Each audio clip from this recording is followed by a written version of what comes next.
Welcome back to the show.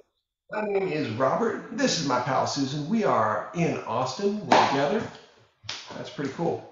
Um, we were talking about the SN Exercise Festival in Texas, our first ever, which was, an amazing event. And one of the things that I think that made this work was when we made the decision to make shortstop part of it. It wasn't initially. I think we had some other programming offers, and then when it hit me, I was like, well, duh, of course it needs to be part of it. And not only did it attract eyes, I think people seeing, oh, a movie being part of it, that's a unique thing to have. Yes, in the advertising. Right. Yeah. It also from a presentation standpoint worked even better than I would have imagined. Absolutely. You warmed up the audience with the first, well, it was really 2 hours. It was an hour and then a second hour.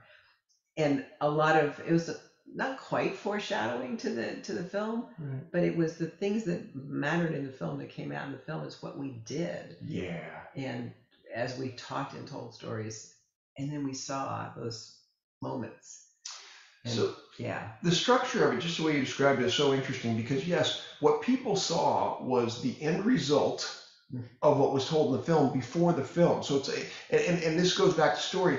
You don't have to tell a story in chronological order. There's no need to do that. You can tell a story in all kinds of jumbled ways, and that's kind of what our presentation was because we told the result of the film, and then as people were, in this case, happy and felt good about what they saw, then they saw the film and went, oh, that's where that came from. They got to see why, that thing got built that way, or what was the lead up to all of those things. and your dad was the center point. It was really in that first hour, and then the second hour, he was the common thread. His story was the common thread, Right. and your incredibly poignant moment when you said it after 13 years, when someone used the word caregiver, it never really occurred to you that the love that you have for your dad and the Yeah. things that you did for and with your dad were more than just being a son. Right.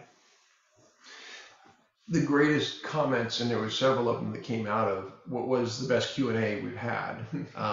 Deep and rich. Well, and we had to cut it off. It was that, and it wasn't. I mean, the crowd was good, but I mean, I've had bigger crowds, but never probably one that was more engaged. And people have said nice things, but people really want to talk about it afterward.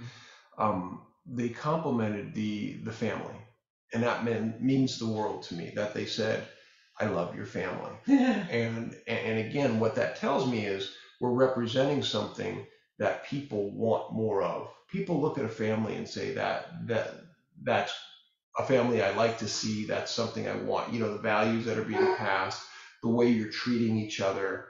Um, and play, teasing and playing together. yeah, But for me, the thing all through the years has been the depth and sensitivity of the questions that you ask your dad.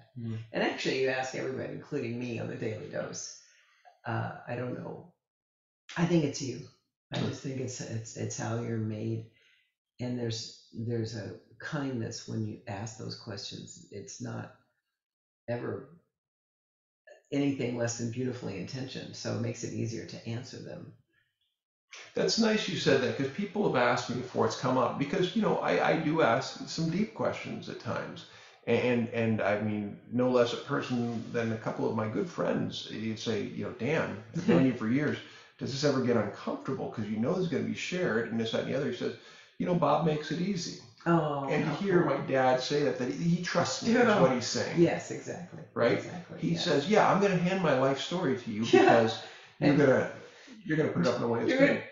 But you're gonna put it in a public way. Yeah. Right? And it's not like my dad's a guy going out there sharing his story all the time. No. Right? So yeah. it's a gift. I mean, so when you go back to Ending Parkinson's and Dr. Okan and Ray Dorsey's work, right, and their colleagues, and what you're asking of your day one students, it's in some ways that easy. Yeah. You just go there and you sit in a place of honesty with yourself with support from the rest of your day one team and your Sherpa, and you discover things.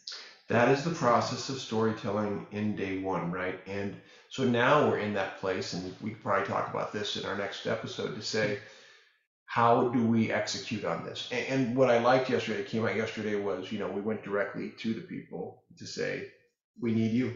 Back to our initial game. If this is going to work, we need you to do what Ray is asking for and others are asking for, because they don't know how to get it.